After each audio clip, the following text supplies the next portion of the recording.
কোরআন নাজিল করেছেন।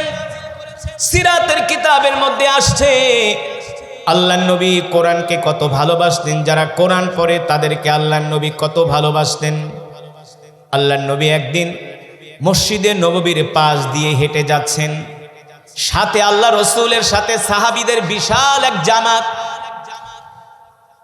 আল্লাহর নবী যখন মসজিদে নববীর পাশ দিয়ে হেঁটে যাচ্ছেন, 1450 বছর আগে তো মদিনার মসজিদে নববী তো আধুনিক মসজিদ ছিল না, ছিল মরুভূমির মধ্যে ছোট্ট একটা ঘর, ছোট্ট একটা কুঠুরি, মরুভূমির মধ্যে ছোট্ট একটা কুঠুরি।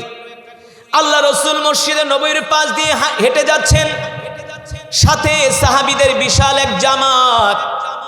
আল্লাহ নবী খেয়াল করলেন তার কান মুবারকে শ্রুতি মধুর কণ্ঠে কোরআনুল কারীমের তেলাওয়াতের আওয়াজ ভেসে আসছে। সুবহানাল্লাহ বলে। আল্লাহ নবী মসজিদে নববীর পাশ দিয়ে হেঁটে যাচ্ছেন, শ্রুতি মধুর কণ্ঠে আল্লাহর নবীর কান মোবারকে কোরআনুল কারীমের তেলাওয়াতের আওয়াজ ভেসে আসছে। এত শ্রুতি মধুর কণ্ঠে তেলাওয়াত, হৃদয় গ্রাহী তেলাওয়াত, হৃদয় স্পর্শী তেলাওয়াত, আল্লাহ রসুলের কোরআনের তেলাওয়াত, আল্লাহ রসুলের কান মোবারকে কোরআনুল কারীমের তেলাওয়াতের আওয়াজ শোনার সাথে সাথে আল্লাহ রসুল মসজিদে নববীর পাশে দাঁড়ায় গেলেন। বিশাল সাহাবীদের জামাত, সাহাবীরাও দাঁড়ায় গেলেন। আল্লাহ রসুল বলছেন, কিফ, দাঁড়াও, কেউ সামনে এগোবে না। কে কোরআন পড়তেছে এত সুন্দর করে? আল্লাহ রসুল সাহাবীদেরকে প্রশ্ন করলেন। একজন সাহাবী উত্তর দিলেন, ওগো আল্লাহ নবী, এত সুন্দর করে আপনার প্রিয় সাহাবী আবু মুসা আশআরী কোরআন পড়তেছে। আল্লাহ নবী সাহাবীর তেলাওয়াত শুনে বলে, মাশাআল্লাহ, বাহ বাহ, চমৎকার আমার সাহাবীর তেলাওয়াত। এ সাহাবীরা শোনো, যতক্ষণ পর্যন্ত আমার সাহাবী কোরআন পড়বে ততক্ষণ পর্যন্ত আমি নবী দাঁড়িয়ে দাঁড়িয়ে কোরআন শুনবো। সুবহানাল্লাহ বলবেন না? কে কোরআন শুনবে? আল্লাহ রসুল নিজে। তো আল্লাহ রসুল নিজে যদি দাঁড়ায় কোরআন শোনে, সাহাবীরা কি পিছের থেকে ভেগে যাবে? হ্যাঁ, সাহাবীরা তো আর ভেগে যাবে না, তারাও আল্লাহ রসুলের পিছনে দাঁড়িয়ে দাঁড়িয়ে কোরআন শুনছেন। সুবহানাল্লাহ। সিরাতের কিতাবের মধ্যে আসছে সাহাবী আবু মুসা আশআরী রাদিয়াল্লাহু তাআলা আনহু যতক্ষণ পর্যন্ত কোরআনুল কারীমের তেলাওয়াত করেছেন ততক্ষণ পর্যন্ত আল্লাহর নবী রাহমাতুল লিল আলামিন কোরআনের তেলাওয়াত শুনেছেন। সুবহানাল্লাহ। যখন সাহাবীর তেলাওয়াত শেষ হয়ে গেল, লম্বা সময় তেলাওয়াত করলেন, আল্লাহর নবী লম্বা সময় দাঁড়ায় দাঁড়ায় তেলাওয়াত শুনলেন। যখন সাহাবীর তেলাওয়াত শেষ হয়ে গেল, আল্লাহর নবী ডাক দিলেন, যাও আমার সাহাবী আবু মুসা আশআরীকে ডেকে নিয়ে আসো। একজন সাহাবী যে ডাক দিলেন, তাআলাউ ইয়া আবা মুসা আশআরী ইমশি মাই, আমার সাথে চলো। কোথায়? বলে আল্লাহ রসুল তোমার জন্য অপেক্ষা করছেন। আরো জোরে বলেন সুবহানাল্লাহ। কি অপেক্ষা করছেন? আল্লাহ রসুল, দো জাহানের বাদশা, ইমামুল আম্বিয়া, সাইয়্যিদুল মুরসালিন, যার উপরে কোরআন নাজিল হয়েছে, স্বয়ং আল্লাহ রসুল তোমার জন্য অপেক্ষা করছে, আসো। আল্লাহ রসুল তোমার জন্য ইন্তজার করছে। এই কথা শোনার পরে সাহাবী আবু মুসা আশআরী এক দৌড় এসে আল্লাহ রসুলের সামনে এসে দাঁড়ালেন। আল্লাহ রসুল প্রশ্ন করলেন, আনতা করাতা ফিল কোরআন, তুমি কি এতক্ষণ পর্যন্ত কোরআন থেকে তেলাওয়াত করছিলে? সাহাবী আবু মুসা আশআরী বলেন, ওগো আল্লাহর নবী, আল্লাহ তাআলা আপনার উপর যেই কোরআন নাজিল করেছে এতক্ষণ পর্যন্ত আমি সেই কোরআন তেলাওয়াত করছিলাম। আল্লাহর নবী বলে, সাহাবী রে, তুমি কি জানো যতক্ষণ পর্যন্ত তুমি কোরআনুল কারীমের তেলাওয়াত করেছো ততক্ষণ পর্যন্ত স্বয়ং আমি নিজে দাঁড়িয়ে দাঁড়িয়ে তোমার কোরআনের তেলাওয়াত শুনেছি। আল্লাহর নবী বলেন, আল কুরআনু হুজ্জাতুল লাকা ওয়া আলাইকা। আল্লাহর নবী বলেন, উম্মত, আল্লাহ তাআলা আমার উপর যে কোরআন নাজিল করেছেন, আমাদের উপরে কোরআনের হক আছে। আমরা যদি কোরআনের হক আদায় না করি, তাহলে কাল হাসরের ময়দানে আল্লাহর কোরআন আল্লাহর আদালতে আমাদের বিরুদ্ধে মামলা দায়ের করবে। আল্লাহর কোরআন বলবে, আল্লাহ, আপনার এই বান্দারা দুনিয়ার জমিনে কোরআনের হক আদায় করে নাই, আমি কোরআনকে ভালোবাসে নাই, কোরআনকে মহব্বত করে নাই। আজকে আমি কোরআন আপনার আদালতে তাদের বিরুদ্ধে মামলা দায়ের করতেছি, আল্লাহ আপনি তাদেরকে জাহান্নামে দেন। নাউজুবিল্লাহ। ও যুবক মুসলমান, এই কোরআনের জন্য আল্লাহ রসুলের সাহাবীরা কত নির্যাতন সহ্য করেছেন। আল্লাহ রসুলের সাহাবী, মুসলমানদের প্রথম খলিফা, নাম কি? সাইয়েদনা আবু বকর। সাইয়েদনা আবু বকর সিদ্দিক ইবনে কুহাফা রাদিয়াল্লাহু তাআলা আনহু এই আল্লাহর কোরআনকে এত ভালোবাসতেন। আল্লাহু আকবার। সাইয়েদনা ওমর ইবনুল খাত্তাব রাদিয়াল্লাহু তাআলা আনহু আল্লাহর কোরআনকে এত ভালোবাসতেন। কেমন ভালোবাসতেন মুসলমান? যেই কোরআন বিশ্ব নবীর উপরে নাজিল হয়েছে, স্বয়ং আল্লাহর নবী এই কোরআনকে এত ভালোবাসতেন। এই কোরআনের তেলাওয়াত আল্লাহ রসুল সব সময় করতেন। এমনকি আল্লাহর নবী অন্যের জবান থেকেও কোরআন শুনতে ভালোবাসতেন। অথচ কোরআন নাজিল হয়েছে আল্লাহ রসুলের উপরে। ইতিহাসের মধ্যে আসছে, সিরাতের কিতাবের মধ্যে আসছে, সিরাত ইবনে হিশাম আর রহিকুল মাখতুম, সিরাতে মুস্তাফার মধ্যে আসছে আল্লাহ রসুল কোরআনকে কত ভালোবাসতেন। হাদিসের বর্ণনায় পাওয়া যায়, আল্লাহর নবী বলেন, মাল্লাম ইয়াতাগান্না বিল কুরআনি মিনহু ফালাইসা মিন্না। আল্লাহ নবী বলেন, যারা সুন্দর করে কোরআন পড়তে পারে না তারা আমাদের দলভুক্ত নয়। আপনি যদি সুন্দর করে কোরআন পড়তে না পারেন, আল্লাহ রসুল বলেন, তাহলে তোমরা আমাদের দলভুক্ত নও। তার মানে যারা সুন্দর করে কোরআন পড়ে তারা হলো আল্লাহ রসুলের দলভুক্ত। ঠিক কিনা বলেন? অন্য হাদিসে আসছে আল্লাহ রসুল বলেন, আহলুল কোরআন হুম আহলুল্লাহ। যারা দুনিয়ার জমিনে আল্লাহর কোরআনকে ভালোবাসেন, আল্লাহর কোরআনকে মহব্বত করেন, তারা হলেন আল্লাহর পরিবারের অন্তর্ভুক্ত। আল্লাহর পরিবারের অন্তর্ভুক্ত যারা কোরআনকে ভালোবাসেন, কোরআনকে মহব্বত করেন, কোরআন পড়েন, তারা আল্লাহ তাআলার পরিবারের অন্তর্ভুক্ত। আল্লাহ রসুলের হাদিস, কোনো সন্দেহ নাই। আপনি আমি যদি আল্লাহর পরিবারের অন্তর্ভুক্ত হয়, জাহান্নামের ফেরেশতাগুলো আমাদেরকে জাহান্নামে নেওয়ার মতো সাহস পাবে না। পাবে না। উদাহরণ, আপনি যদি বর্তমান প্রধানমন্ত্রী জনাব তারেক রহমানের পরিবারের অন্তর্ভুক্ত হন, পুলিশ আপনাকে দেখলে সেলুট দিবে। কথা বলে। সাবেক প্রধানমন্ত্রী বেগম খালেদা জিয়ার একজন কাজের মেয়ে ছিল ফাতেমা, নাম কি? প্রধানমন্ত্রী বেগম সাবেক খালেদা জিয়াকে যখন জেলে নিবেন, যখন তাকে কাস্টডিতে ঢোকাবেন, জেলে ঢোকাবেন, তখন ওই কাজের মেয়ে ফাতেমা এসে বলছেন, মাননীয় আদালত, আপনাদের কাছে আমার একটা আবদার, আবেদন। বলে কি? বলে, ম্যাডাম খালেদা জিয়াকে জেলে রাখবেন, আমি স্বেচ্ছায় তার সাথে জেলে থাকতে চাই, তার সাথে জেলে থাকতে চাই। আদালত সেটা অ্যাকসেপ্ট করেছেন। বেগম খালেদা জিয়ার সাথে ওই ফাতেমা, সেও একসাথে জেলে ছিলেন। তার মানে বেগম খালেদা জিয়াকে সে ভালোবাসতেন। ঠিক কিনা? কি হয়েছে ভালোবাসার কারণে? কি পেয়েছেন? 16 বছর পরে যখন জনাব তারেক রহমান প্রধানমন্ত্রী যখন বাংলাদেশে আসলেন, তিনি দেখলেন এই কাজের মেয়েটা আমার মাকে এত ভালোবাসছে। তার স্বীকৃতি স্বরূপ তিনি বলছেন, আজ থেকে এই ফাতেমাকে আমি আমার নিজের বোন হিসাবে স্বীকৃতি দিলাম। আজ থেকে ফাতেমা হলো আমার বোন, আজ থেকে ফাতেমা হলো আমার পরিবারের অন্তর্ভুক্ত।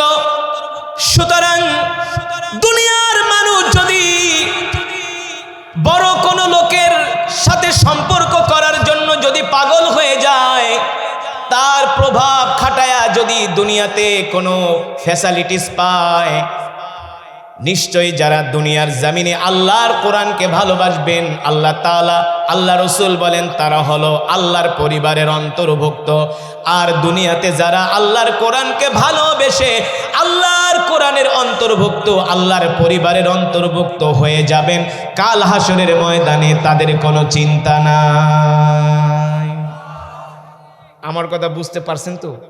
হ্যাঁ, এই যে এমপি সাহেব আসলো, দেখবেন আপনাদের এলাকার অনেক লোক এমপি সাহেবের সাথে সম্পর্ক করার জন্য চেষ্টা করে, তার সাথে একটা সেলফি তোলে, সেলফি না, ছবি নিয়ে ফেসবুকে দেয়। এমপি আসছিল, এমপির কাছে যায় ছবি তোলে ফেসবুকে দেয়, আবার লেখে আমি এমপি সাহেবের ঘনিষ্ঠ, আছে না, আমি মন্ত্রীর ঘনিষ্ঠ, আমি রাষ্ট্রপতির ঘনিষ্ঠ। তার মানে কি, দুনিয়ার রাজা বাদশাদের সাথে সবাই সম্পর্ক করতে চায়, আর সম্পর্ক করলে দুনিয়াবি লাভ। কিন্তু আল্লাহ রসুল বলেন যারা দুনিয়ার জমিনে আল্লাহর কোরআনকে ভালোবাসে, তারা তো এই বিশাল সাম্রাজ্যের মালিক, যিনি রাজা দিরাজ একচ্ছত্র ক্ষমতার মালিক, আল্লাহর পরিবারের অন্তর্ভুক্ত হয়ে যায়। আল্লাহু আকবার। মুসলমান, যেটা বলছিলাম, আল্লাহর নবী বিশ্ব নবী রাহমাতুল লিল আলামিন, যার উপরে আল্লাহ তাআলা কোরআন নাজিল করেছেন, সিরাতের কিতাবের মধ্যে আসছে আল্লাহর নবী কোরআনকে কত ভালোবাসতেন। যারা কোরআন পড়ে তাদেরকে আল্লাহর নবী কত ভালোবাসতেন। আল্লাহর নবী একদিন মসজিদে নববীর পাশ দিয়ে হেঁটে যাচ্ছেন, সাথে আল্লাহ রসুলের সাথে সাহাবীদের বিশাল এক জামাত। আল্লাহর নবী যখন মসজিদে নববীর পাশ দিয়ে হেঁটে যাচ্ছেন, 1450 বছর আগে তো মদিনার মসজিদে নববী তো আধুনিক মসজিদ ছিল না, ছিল মরুভূমির মধ্যে ছোট্ট একটা ঘর, ছোট্ট একটা কুঠুরি, মরুভূমির মধ্যে ছোট্ট একটা কুঠুরি। আল্লাহ রসুল মসজিদে নববীর পাশ দিয়ে হেঁটে যাচ্ছেন, সাথে সাহাবীদের বিশাল এক জামাত। আল্লাহ নবী খেয়াল করলেন তার কান মুবারকে শ্রুতি মধুর কণ্ঠে কোরআনুল কারীমের তেলাওয়াতের আওয়াজ ভেসে আসছে। সুবহানাল্লাহ বলে, ভেসে আসছে। যেমন আমি কোরআন পড়তেছিলাম, আপনারা অনেকে দৌড়ায় দৌড়ায় কোরআনের মাহফিলে আইসা কোরআন শুনছেন, আসছেন না? অনেকে শুধু কোরআন শুনতে আসেন নাই, আল্লাহর জান্নাতের টিকিট নেওয়ার জন্য আসছেন। সুবহানাল্লাহ বলে।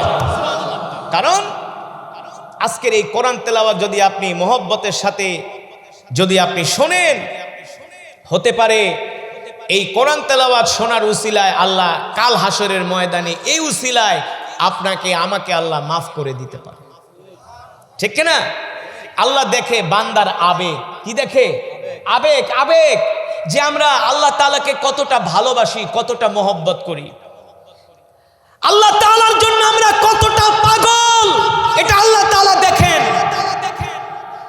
আল্লাহ তাআলা দেখছেন তার হাবিব মুহাম্মদ সাল্লাল্লাহু আলাইহি সাল্লাম আল্লাহ তাআলাকে কত ভালোবাসছেন, ঠিক কিনা?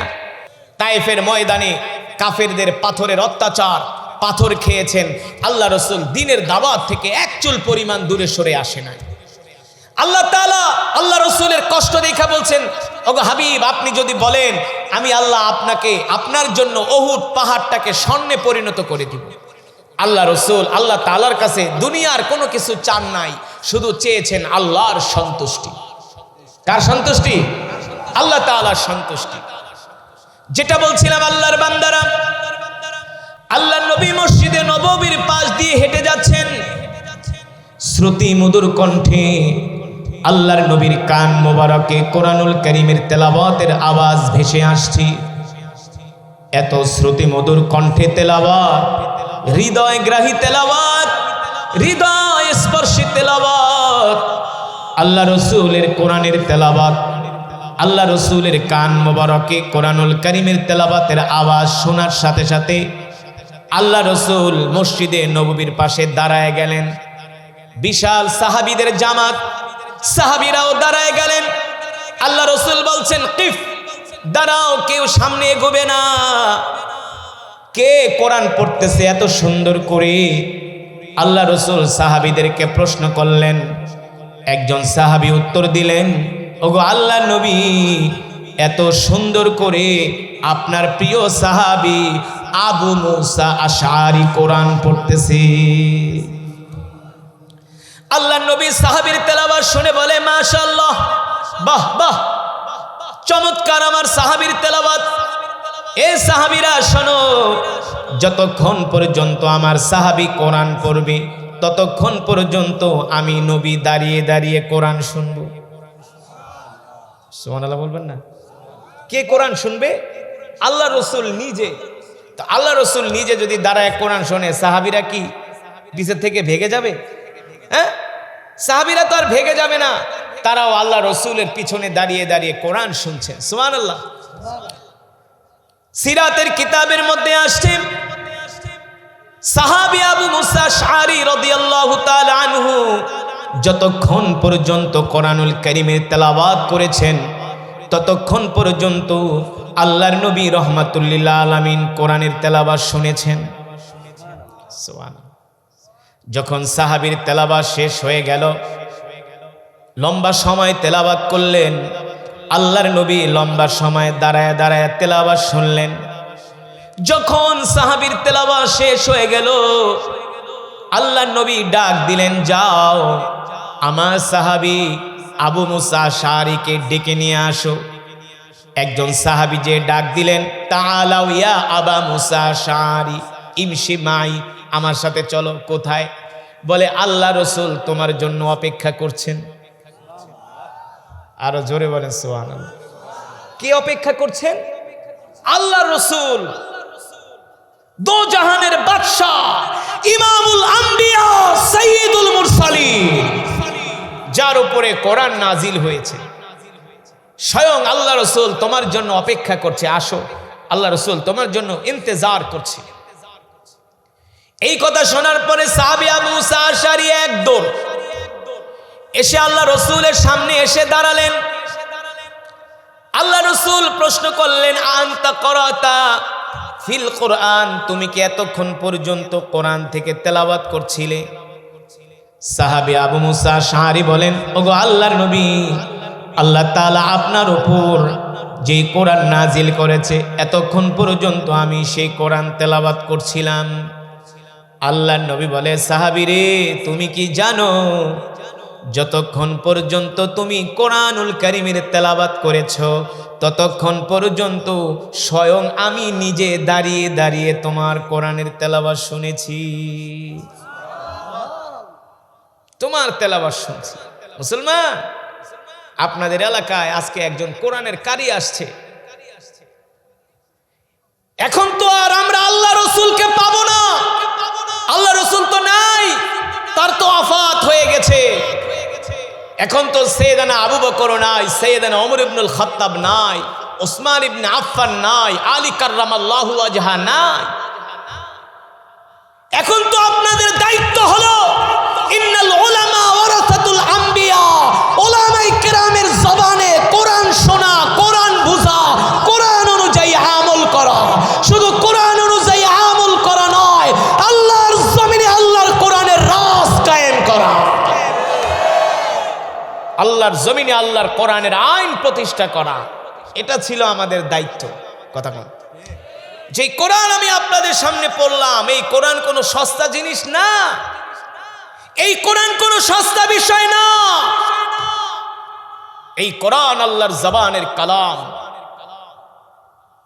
কোরআনের একটা হরফ যদি এক পাল্লায় দেওয়া হয়, আল্লাহ তাআলার 8টা জান্নাত, তামাম পৃথিবী, লৌহ কলম যদি এক পাল্লায় দেওয়া হয়, আল্লাহ তাআলার কালামের একটা হরফের পাল্লা ভারী হয়ে যাবে।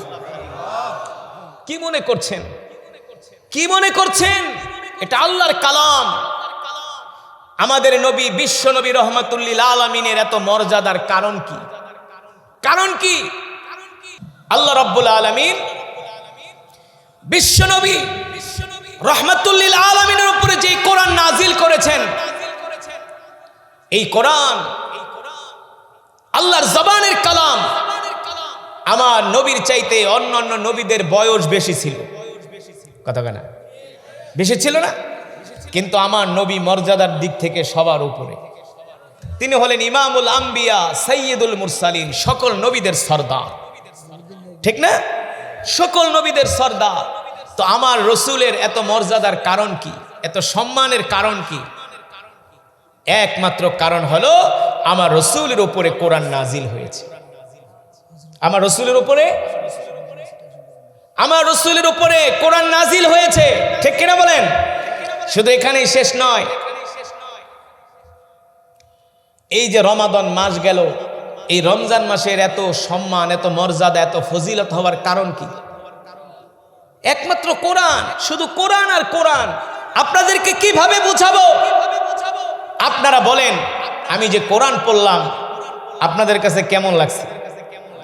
হ্যাঁ, পাথরের মতো হৃদয় মোমের মতো গলে যায়, ঠিক না? ইরানের মানুষ এত সাহসী কেন জানেন? ইরান পৃথিবীর একমাত্র রাষ্ট্র, যেই রাষ্ট্র কিনা পৃথিবীর সুপার পাওয়ার। আমি এই যুদ্ধের এক সপ্তাহ আগে আমি ইরান সফর করেছিলাম। ইরানে আমার একটা রাষ্ট্রীয় একটা প্রোগ্রাম ছিল, আন্তর্জাতিক মেহফিল, কোরআন মেহফিল। এটা ইরানের একটা রাষ্ট্রীয় প্রোগ্রাম। এই যুদ্ধ হওয়ার এক সপ্তাহ আগে আমি ইরান গিয়েছিলাম। তো আপনারা তো ঝড় নাই, বৃষ্টি নাই, ঠান্ডা নাই, কুয়াশা নাই, কিছু নাই, কোরআনের মাহফিলে আসতে চান না। কিন্তু আমি যখন ইরানের রাজধানী তেহরানে গিয়েছিলাম তখন -ডিগ্রি ছিল, -8, -9, অর্থাৎ পুরা ইরান তেহরানটা পুরা বরফে ঢেকে গেছে। তাও বরফ কি 1 হাত উঁচু হয়ে গেছে, এত বরফ। আমাকে এয়ারপোর্টে যে গাড়িটা পাঠিয়েছিল আমাকে রিসিভ করার জন্য, আমি আমার জীবনে এই দৃশ্য দেখিনি। আমাকে যে রিসিভ করার জন্য যে গাড়িটা পাঠিয়েছিল, দেখি পুরা গাড়ির ছাদের উপরে 1 হাত বরফ, মানে পুরা গাড়ি বরফ হয়ে গেছে, গাড়ির গেট বরফে জমে গেছে। তো ড্রাইভার নেমে একটা লোহার দিয়ে পিটিয়ে বরফগুলো আপনার ভেঙে তারপরে আমাকে গেট খুলে দিছে। ইরানের কেমন ঠান্ডা, আমাদের দেশের ডিপ ফ্রিজ খুললে যেমন ঠান্ডা, তো ইরানে 24 আওয়ার্স এমন ঠান্ডা। তো ওরা আমাকে প্রোগ্রামে নেওয়ার জন্য রাত 10টা বাজে গাড়ি পাঠাইছে যেখানে প্রোগ্রামটা হবে। এর আগে 12 দিন যে যুদ্ধ হয়েছিল, ওই যুদ্ধে ওই যেখানে প্রোগ্রাম হয়েছিল ওই পুরা প্রোগ্রামের কোটি কোটি টাকা খরচ করে ওরা স্টুডিও বানিয়েছিল, সেটা বোম্পিং করে উড়িয়ে দিয়েছে। আবার নেক্সট ওরা আরেকটা স্টুডিও বানাইছে। পৃথিবীর প্রায় 40টা দেশ থেকে ওরা আন্তর্জাতিক ইসলামিক স্কলার, আন্তর্জাতিক কারি সাহেবদেরকে নেয়। তো ওরা আমাকে 2 বছর ট্রাই করে এই বছর আমি গিয়েছি। তো যেটা আপনাদেরকে বলার উদ্দেশ্য, রাত 10টা বাজে যখন গাড়ি পাঠাইলো, আমি দেখি পুরা তেহরান বরফ আর বরফ। আমি বলি, মিয়া রাত 10টা বাজে আমাকে প্রোগ্রামে নিবা, তোমাকে দেশে লোকজন থাকবো নি? ওয়াজে প্রোগ্রামে লোকজন থাকবে নি? তুমি আইসাই দেখো। আমি প্রোগ্রামে গেলাম রাত 11:30টায়। বিশ্বাস করবেন, যেখানে আমার গাড়িটা পার্ক করা হয়েছিল সেখানে 1 হাত বরফ উঁচা হয়ে গেছে বরফে, আর বরফের বৃষ্টি পড়তেছে। তার ভিতরে হাজার হাজার ইরানিয়ান পুরুষ, মহিলা, বাচ্চারা, শীতের কাপড় পরা ছোট ছোট বাচ্চারা আল্লাহর কোরআন শোনার জন্য চলে আসছে। তো এই দৃশ্য দেখে আমি মনে মনে চিন্তা করলাম, এই বরফ যদি বাংলাদেশে পড়তো তাহলে একটাও ফজরের নামাজ পড়তো না। ইমাম আর মুয়াজ্জিন বাদ দিয়া এলাকার একজনের মসজিদে পাওয়া যেত না, ঠিক কিনা? যদি কোন না হুজুর আপনার কথা বিশ্বাস করি না, আপনারাই বলেন আপনাদের এলাকায় ফজরের নামাজে কয়জন মুসল্লি হয়? কয়জন? 2 জন, 3 জন, 5 জন সর্বোচ্চ, নাকি? আর জুমার নামাজে মসজিদে জায়গা হয় না। তাই জুমার নামাজে মসজিদে জায়গা হয় না, ফজরে মুসল্লি পাওয়া যায় না, সব হলো মুনাফিক। সব হলো কি? আল্লাহ রাসূল বলছেন, তোমরা মুনাফিক কিভাবে চিনবা? যেটি ফজরের নামাজ পড়ে না ওটি মুনাফিক। রাগ করেন না? রাগ করতেছেন? যেই দিন থেকে মুসলমান ফজর ছাইরা দিছে সেই দিন থেকে মুসলমানের কপাল পুইরা গেছে। জুমার নামাজের মতো যদি মুসলমান ফজরের নামাজ পড়তো, আল্লাহ আসমান থেকে জমিনের মাটি ভেদ করে আল্লাহ রহমত আর বরকত ঢাইলা দিত। আমরা ফজর পড়ি না, তো আমি ওদেরকে জিজ্ঞেস করলাম যে তোমরা এত রাত্রে এই বরফের ভিতরে প্রোগ্রাম করো? বলে হ্যাঁ, দেখো না আমাদের ইরানিয়ান জাতি, তারা কোরআনের জন্য পাগল। আর এক প্রোগ্রামে নিয়ে গেল ইস্পাহান, ইরান থেকে প্রায় 100 কিলোমিটার দূরে ইস্পাহান এশারের নামাজের সময় বরফ পড়তেছে, তার ভিতরে হাজার হাজার মানুষ। তো আজকে পৃথিবীতে ইরান জ্ঞান বিজ্ঞানে এত এগিয়ে, কারণ কি? কারণ হলো ইরানের 95% মুসলমান আল্লাহর কোরআন পড়তে পারে। 95% মুসলমান আল্লাহর কোরআন পড়তে পারে ইরানের। তারা কোরআনকে এত ভালোবাসে, নইলে যুদ্ধের 1 সপ্তাহ আগে কোটি কোটি টাকা খরচ করে তারা প্রোগ্রাম করে না। এক প্রোগ্রামের জন্য আমাকে $5000 আমার পিছনে খরচ করছে, অর্থাৎ বাংলাদেশের 5.5 লক্ষ টাকা, মাত্র 20 মিনিট তেলাওয়াত শোনার জন্য, অনলি 20 মিনিট। তো কোরআনের প্রতি তাদের কত ভালোবাসা। আজকে পৃথিবীতে ইরান দামি দামি পৃথিবীর মোরলরা তাদের চোখ কপালে উঠা যাইতেছে ইরানের আধুনিক ব্যালিস্টিক মিসাইল দেখা। ইরানের আধুনিক ব্যালিস্টিক মিসাইল দেখা এতদিন আমরা ইরানকে ঠাট্টা করছি যে ইরানের কাছে কিছুই নাই। ইরান কয় আছে না আছে, 20 বছর ধরে মাটির নিচে তারা ক্ষেপণাস্ত্র বানাইছে, মিসাইল বানাইছে। তাহলে আল্লাহর কোরআনের শিক্ষা ছাড়া কোনো উপায় নাই, ঠিক কিনা বলেন? ইরানের বিজ্ঞানী মহিলা 50,000 মহিলা, তারা প্রতিদিন মাটির নিচে বসে তারা ড্রোন বানাচ্ছে, অস্ত্র বানাচ্ছে। বললাম তোমাদের দেশে এত দামি দামি অস্ত্র কিভাবে বানায়? বলে সব আমরা আল্লাহর কোরআন থেকে রিসার্চ করে বের করি। ইরানের যত জেনারেল আছে, আর্মিদের জেনারেল, বিপ্লবী গার্ডের জেনারেল, সব কোরআন পড়তে পারে, ম্যাক্সিমাম কোরআনের হাফেজ, যদিও তারা শিয়া।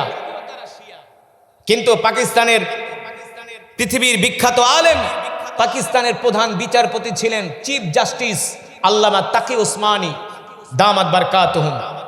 তিনি ফতোয়া দিয়েছেন এই সময় আইসা শিয়া আর সুন্নির দ্বন্দ্ব করার সময় নাই, মুসলমানদেরকে এক কাতারে আসতে হবে, ঠিক কিনা বলেন? মুসলমানদেরকে এক জামাতে আসতে হবে, এক কাফেলায় আসতে হবে। যতদিন পর্যন্ত পৃথিবীর প্রতিটা ইঞ্চি ইঞ্চি মাটিতে কোরআনের শাসন কায়েম না হবে, ততদিন পর্যন্ত মুসলমান তাদের জান মাল ইজ্জত রক্ষা করতে পারবে না। এই গণতন্ত্র, রাজতন্ত্র, সমাজতন্ত্র, এগুলো সব হলো ভণ্ডামি। ওরা গণতন্ত্রের দোহাই দিয়া এক এক দেশে মন চাইলে হামলা করে। আমাদের সেন্ট মার্টিনও নিতে চাইছিল। আপনি বুঝেন, যদি সেন্ট মার্টিনটা দিয়া দিত ওখানে অবস্থা হইতো কি? ইরান তো সেন্ট মার্টিনও হামলা করছে, ইরান সেন্ট মার্টিনও হামলা করত, কারণ ওই লাল কুত্তাদের ঘাঁটি যেখানে আছে ইরান বলছে সেটাই জ্বালায় দিবে। সেন্ট মার্টিনও হামলা করত। আর আমাদের বাংলাদেশ ক্ষেপণাস্ত্র তো দূরের কথা, কলা গাছ দিয়া ক্ষেপণাস্ত্র বানায়। বাঙালিদের চাপা ছাড়া আর কিছুই নাই, সব চাপাবাজ। এতদিন যারা রাষ্ট্র পরিচালনা করছে সব চাপাবাজ, সব বদমাশ, রাষ্ট্রের টাকা খরচ করছে, অথচ জনগণদেরকে সুরক্ষা দেওয়ার জন্য একটা অস্ত্র কিনে নাই। তোমাদের উচিত ছিল আগে আকাশ প্রতিরক্ষা ব্যবস্থা চালু করা, বিদেশ থেকে অস্ত্র আনা, নিজেরা অস্ত্র উৎপাদন করা। কারণ ভারতের দাদাবাবুরা বৈশা আছে, সুযোগ পাইলে বাংলাদেশে আক্রমণ করবে, ঠিক কিনা? বাংলাদেশের এমন কোন সেক্টরের লোক নাই যে আমার সাথে সম্পর্ক নাই, আমার সাথে সম্পর্ক নাই। আর্মির কর্নেল, ব্রিগেডিয়ার পর্যন্ত, জেনারেল পর্যন্ত সম্পর্ক। আমি বলি কি আছে বাংলাদেশে? কয় হুজুর ঘোড়ার ডিমও নাই। কামগো 16 বছর ক্যান্টনমেন্টে আমাদেরকে বসায় রাখছে, কোনো কাজ করতে দেয় নাই, কোনো কাজ করতে দেয় নাই, একটা অস্ত্র কিনে নাই। আজকে তো ইরানরে হামলা করলে ইরান তার প্রতিরোধ করতে পারে, কিন্তু আমরা পারবো না। ভারত যদি হামলা করে ওদেরকে বিশ্বাস করা যায় না, ঠিক কিনা বলেন? আমরা কিভাবে এই আগ্রাসী শক্তির হাত থেকে বাঁচবো? বাঁচার একমাত্র উপায় হলো আল্লাহর কোরআনের বলে আমাদের বলিয়ান হতে হবে। আল্লাহর কোরআনের শিক্ষা সমাজের প্রতিটা ঘরে ঘরে চালু করে দিতে হবে। যখন আমরা কোরআনের শিক্ষায় শিক্ষিত হব, তখন একটা সভ্য জাতি, সভ্য প্রজন্ম গড়ে উঠবে, ঠিক কিনা বলেন? যারা পড়াশোনা করে জ্ঞান বিজ্ঞানে তারা চূড়ান্ত উন্নয়নের উৎকর্ষ সাধন করবে। আজকে পারস্যের ইরানের মানুষ এত সাহসী, তাদের এত মেধা, এর একমাত্র কারণ হলো ইরান ওই পারস্যের মধ্যে ইমাম বুখারীর জন্ম, ইমাম তিরমিজির জন্ম, চিকিৎসা বিজ্ঞানের যিনি উদ্ভাবক ইবনে সিনা, তার জন্ম হলো পারস্যে। জাবের ইবনে হাইয়ান, যিনি পারমাণবিক নিউক্লিয়ার বোমার যে রাসায়নিক পদার্থ আবিষ্কার করেছেন, তার বাড়ি হলো পারস্যে। আর যাদের নাম বললাম সবাই হলো কোরআনের হাফেজ। সবাই হলো কি? কোরআনের হাফেজ। আল্লাহর কোরআন এমন এক কিতাব, এই কোরআনের শিক্ষায় যদি আমরা শিক্ষিত হই, পৃথিবীর কোনো শক্তি আমাদেরকে পরাজিত করতে পারবে না। বলেন হুজুর বিশ্বাস করি না। বিশ্বাস করেন না? পৃথিবীর একমাত্র দেশ আফগানিস্তান, মোল্লারা সেই দেশ পরিচালনা করতেছে। আমাদের চেয়ে আফগানের মানুষ ভালো আছে, আমাদের চেয়ে ওদের অর্থনীতি ভালো, আমাদের চেয়ে ওদের ব্যাংকে রিজার্ভ বেশি, আমাদের চেয়ে ওদের দেশের আইন শৃঙ্খলা ভালো। ওই দেশে কোনো চুরি নাই, ডাকাতি নাই, দুর্নীতি নাই। আর আমাদের দেশে ডাকাতি, চুরি আর ঘুষ ছাড়া কোনো ফাইল লড়ে না। লড়ে? মোল্লারা, আফগানের মোল্লারা, তারা কোরআন দিয়া রাষ্ট্র চালাইতেছে। কোরআন দিয়া। ভারতের পররাষ্ট্রমন্ত্রী জয় শঙ্কর যায় মোল্লাদের সাথে সম্পর্ক করার জন্য বসে থাকে, বলে তোমাদের সাথে আমরা বন্ধুত্ব করতে চাই। আর আমার দেশের পররাষ্ট্রমন্ত্রীরা তারা ভারতের সাথে সম্পর্ক করার জন্য পিছে পিছে ঘুরে। ঠিক না? বিশ্বাস করেন, আমরা যদি কোরআন দিয়া রাষ্ট্র পরিচালনা করতে পারি, সমাজ পরিচালনা করতে পারি, বিচার ব্যবস্থা চালু করতে পারি, আইন আদালত যদি আমরা কোরআন দিয়া পরিচালনা করতে পারি, পৃথিবীর কারো কাছে আমাদের ধর্ণা দিতে হবে না। যেমন আফগানের মোল্লারা কাউকে গণায়, আমার কথা আপনাদের কাছে গল্প মনে হয়, এটাই সত্য, এটাই বাস্তব। কারণ আল্লাহর কোরআন ছাড়া মুসলমানের কোনো উপায় নাই। আছে? আল্লাহর কোরআন ছাড়া মুসলমানের কোনো উপায় নাই। এ কারণে আসুন আমরা নিজেরা কোরআন পড়ি, আমাদের সন্তানদেরকে কোরআন শিখাই, একটা কোরআনের প্রজন্ম আমরা গড়ে তুলি। আল্লাহ তাআলা আমাদের সকলকে তৌফিক দান করুন বলে আমিন। এই কারণে যারা কোরআন পারেন না, কোরআন পড়বেন, 5 ওয়াক্ত নামাজ পড়বেন। রাজি আছেন ইনশাআল্লাহ? নামাজ কয় ওয়াক্ত? 5 ওয়াক্ত নামাজ পড়বেন, আল্লাহর কোরআন পড়বেন। আজকে যারা এত সুন্দর মাহফিলের আয়োজন করেছেন, কাঞ্চনপুর যুব সমাজ, আল্লাহ তাআলা এই মাহফিলকে, যুব সমাজদেরকে আল্লাহ তাআলা দ্বীনের জন্য, ইসলামের জন্য কবুল করুন বলি আমিন। আমি যে আপনাদের মাহফিলে আসছি, আপনারা কি খুশি? আসলেই খুশি? তাহলে বলি আলহামদুলিল্লাহ।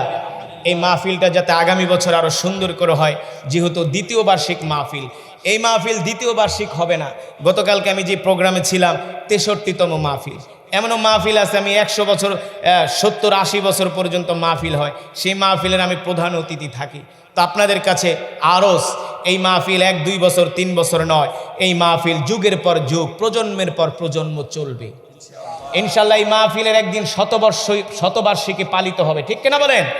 এই মাহফিল কিয়ামত পর্যন্ত চলমান থাকবে। কারণ যেখানে একবার কোরআনের কথা শুরু হয়, সেই কোরআনের কথা বন্ধ করার পৃথিবীর কারো কোনো সাধ্য নাই, ঠিক না মুসলমান? এই কারণে আমরা আসুন নিজেরা কোরআন পড়ি, আমাদের সন্তানদেরকে কোরআন শিখাই, কোরআনের সমাজ, কোরআনের রাষ্ট্র গঠন করার জন্য আমরা চেষ্টা করি। আল্লাহ তাআলা আমাদের জান, মাল, সময়কে আল্লাহ তাআলা কোরআনের জন্য কবুল করুন বলি আমিন। এই আশায় প্রত্যাশা ব্যক্ত করে আমি আমার মুখতাসার আলোচনা এখানেই শেষ করছি। সুবহানাকাল্লাহুম্মা বিহামদিকা আশহাদু আল্লা ইলাহা ইল্লা আনতা আস্তাগফিরুকা ওয়া আতুবু ইলাইক। দোয়া করে যান, দোয়া করেন ভাই। আমি মুসাফির, দোয়া না করে যায়েন না, দোয়া না করে যায়েন না। ইনশাআল্লাহ নিশ্চিত দোয়া কবুল হবে। বিশেষ একটা মনের আশা নিয়ে আপনি দোয়া করেন, আপনার দোয়া কবুল হবে ইনশাআল্লাহ। দুরূদ শরীফ পড়ি। আল্লাহুম্মা সাল্লি আলা মুহাম্মাদ ওয়া আলা আলি মুহাম্মাদ কামা সাল্লাইতা আলা ইব্রাহিম ওয়া আলা আলি ইব্রাহিম ইন্নাকা হামিদুম মাজিদ। আল্লাহুম্মা বারিক আলা মুহাম্মাদ ওয়া আলা আলি মুহাম্মাদ كما باركت على إبراهيم وعلى آل إبراهيم إنك حميد مجيد. أستغفر الله الذي لا إله إلا هو الحي القيوم وأتوب إليه. لا حول ولا قوة إلا بالله العلي العظيم. আবার পরে, আজকে আর না, আমি অনেক টায়ার্ড, অনেক ক্লান্ত, পরে অন্য সময় আবার। আস্তাগফিরুল্লাহাল্লাযী লা ইলাহা ইল্লা হুয়াল হাইয়ুল কাইয়্যুম ওয়া আতুবু ইলাইহি। লা হাওলা ওয়া লা কুওয়াতা ইল্লা বিল্লাহিল আলিয়্যিল আযীম। আল্লাহুম্মা আমিন। আলহামদুলিল্লাহি রাব্বিল আলামিন ওয়াস সালাতু ওয়াস সালামু আলা সাইয়্যিদিল আমবিয়াই ওয়াল মুরসালিন وعلى آله وصحبه أجمعين يا أول الأولين يا آخر الآخرين يا ذا القوة المتين يا راحم المساكين يا أرحم الراحمين يا أرحم الراحمين يا علي يا عظيم يا حليم يا كريم يا رب لك الحمد حمدا كثيرا طيبا مباركا فيه اللهم لك الحمد ولك الشكر كما ينبغي لجلال وجهك وعظيم سلطانك আয় রব্বাল আলামিন মেহেরবানি করে আজকের এই মাহফিলকে কবুল করে নেন। এই মাহফিলের সওয়াব কোটি কোটি গুণ বাড়িয়ে প্যারা নবীজির রওজায়ে আতহারে পৌঁছে দেন। প্যারা নবীজির পরিবার পরিজন আহলে বাইতদের আর রূহ পাকের হাদিয়া পৌঁছে দেন। মেহেরবানি করে আল্লাহ কাঞ্চনপুর যুব সমাজের উদ্যোগে দ্বিতীয় বার্ষিকী এই মাহফিলকে আল্লাহ কিয়ামত পর্যন্ত কবুল আর মঞ্জুর করে নেন। যুব সমাজদেরকে কবুল করে নেন, এলাকাবাসীকে কবুল করে নেন। আল্লাহ তাআলা অত্র এলাকার গোরস্থানে যত কবরবাসী শুয়ে আছে আল্লাহ সমস্ত কবরবাসীর কবরে আযাবগুলো মাফ করে দেন। আল্লাহ তাআলা সমস্ত কবরবাসীর কবরকে জান্নাতের বাগান বানায় দেন। মেহেরবানি করি মাওলাই কারীম আল্লাহ তাআলা এই মাহফিলে যত শ্রোতারা এসেছে, অনেক মা বোনরা আসছে, আপনি আমাদের একজনকেও খালি হাতে ফিরাইয়া দিয়েন না মালিক গো।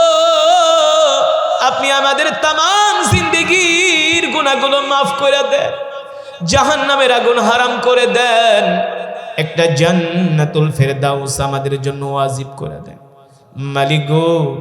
যেই দিন আপনি জান্নাতীদের সামনে কোরআনের তেলাওয়াত করবেন, ওই মজমায় যেন আমরাও আপনার জবানে কোরআন শুনতে পারি। আল্লাহ আমাদেরকে কবুল করে নেন।